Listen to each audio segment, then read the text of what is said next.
Hello, this is Scott Thompson in Retail Technology, and in this video, we're going to review the steps to look up a batch that we just transmitted from iUnify on SV Harbor. We're going to go into SVinquire, locate the batch, review the items, and we can even create an Excel spreadsheet. So currently I have a batch here on the screen that I submitted a few minutes ago. I got a confirmation number, and I want to jot that number down, 394723. I'll be using that a little later. Okay, and I'm now going to bring up, in this case, I'm going to use Chrome. I'm going to go to www.svharbor.com. I'm going to log in. Now, when I created that batch, when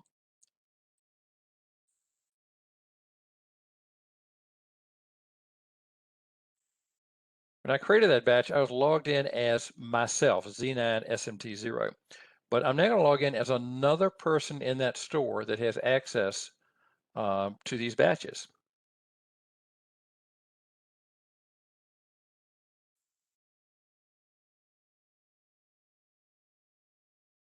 Okay, I'm logged into Harbor. I'm going to go to Unify Wholesale. I'm going to go down here to Order, Review, and Revise. That's going to take me to SVinquire. I'm in Orders. I'm going to select my store. This was a batch I created for the store here. Now, my ID that I'm using right now is a made-up person, Zeke Edmonds.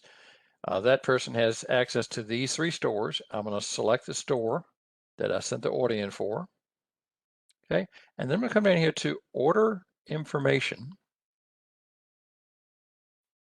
Change this to confirmation number, and I'm going to key in that number that I had, 394723, and click Add. Brings it up here to the top. I'm now going to click Search. And that batch, if you recall, had 8 items in it. Okay, so here's my 8 items. Now I put a date out there several weeks into the future, so it triggered this to be a sale batch, but often this would be coming in with just a few days into the future and actually would allow me, in many cases, to change my quantity and change my end date. But since I went so far into the future, it triggered it as a sale batch, so it's not going to allow me to do that. Now, if I want to create an Excel spreadsheet of this, I just hit Download. Okay. And now I'm going to click View Downloads. And that's going to run for a minute or two. I'm going to come back and check that. But while I'm looking at these items in my order, I can, if I want to, hide my filter. Okay. And click on some of these items and see what the quantity on hand is. We have 2 of these, 2 of this Libby pumpkin in the warehouse right now. This particular item needs a lead time,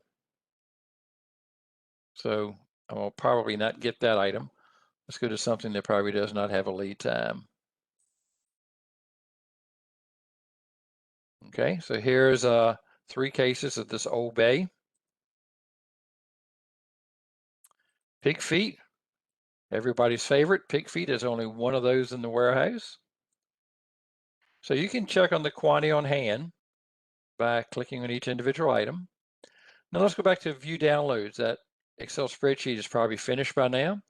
There it is there. I'm going to click it to open it.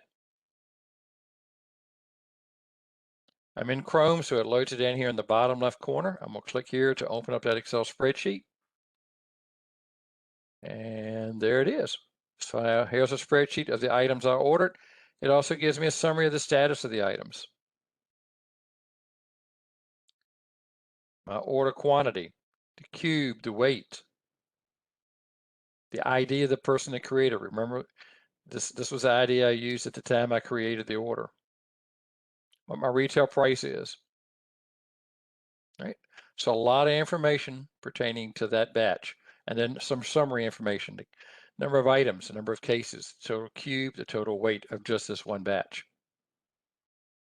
All right, and if I want to, I can save the spreadsheet to my hard drive or just close it off. That's it for this video. Thank you very much.